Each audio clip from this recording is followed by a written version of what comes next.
Good morning. Welcome to another session of Renovatia Leadership Institute.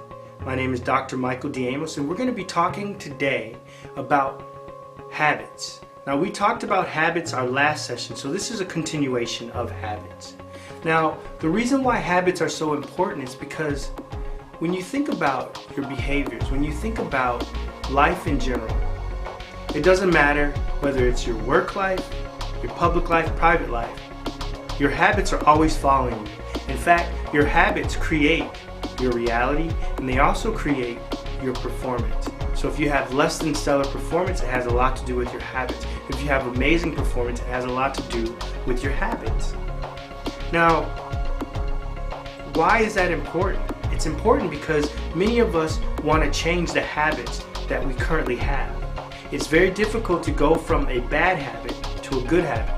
Just as it's very difficult to take a bad habit and create something beautiful out of it, if you know what I mean. If you want to create a better life, you got to start with developing new habits. If you want to create a better job situation, you got to create better habits. So where does it begin? Everything always begins in the mind. It begins with our thoughts. Okay? But what that means is it begins by understanding that we have neural pathways in our mind. And these are thought patterns, and they're automated thinking. They are so automated that at the subconscious level, things are going on, but you're not even aware of it. So what that means is you have to develop an understanding of your subconscious mind. You have to become self-aware. And we talked about that last session. But the importance of being self-aware is that you have the ability to change these patterns. So anybody that tells you that they are just the way that they are and there's no way for them to change, they're lying to themselves and they're lying to you, because the truth of the matter is you can change a habit, but it requires a lot of hard work. So how do we do that? Well, here's how you do it. In order to change a bad habit, you have to replace it with a new habit. So you take out the old and bring in the new. Now what that means is you identify the bad habit, and then you identify the good habit. And then what you're going to have to do is you're going to be intentional about taking that new habit and making it the dominant habit that you have. So that means you have to become aware of the things that you do, the things that you say, how you think. All that impacts your behavior, and it's going to impact your performance and your outcome in your work, in your life. It doesn't matter what the situation is. Habits rule and drive everything that you do. You can either be a slave to habit or you can master habits. It's up to you. So again, you're going to want to identify, create intention, and then the last thing you're going to want to do is you're going to want to develop consistency in bringing that new habit to fruition. See, what you have to understand is that just because you're one way doesn't mean that you have to stay that way. You can change. It's just a matter of identifying the change that you want and being the change that you need to be by understanding what you want to become in your life or in your work. The third thing you're going to want to do is you're going to want to perform a personal gap analysis.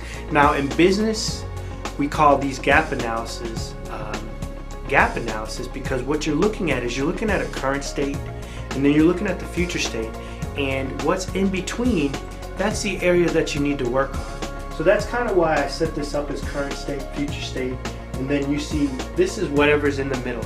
So whatever's holding you back from getting from your current state to your future state, that's where you need to begin working on yourself or on your business or on your career. Whatever it is, you got to start by performing a gap analysis. Now, the last thing that you're going to want to do is you're going to want to track your performance. Whether you're an entrepreneur, whether you're just a meaning seeker, whether you're someone that is just seeking to make a change in their life, or you're just a warrior, focusing on taking a different path. You have to track your performance. So while you may set a goal, you have to track how well you're doing at achieving it. How close are you coming to it? 14 years ago, I began journaling to better understand myself and to help me to move forward in my life. And what I found is that I can go back year after year and track my performance from 14 years ago till now to see what I've actually achieved or accomplished in my life. Now that is what we call living with intentionality, not just living. One of the things that I want you to take away from this is this.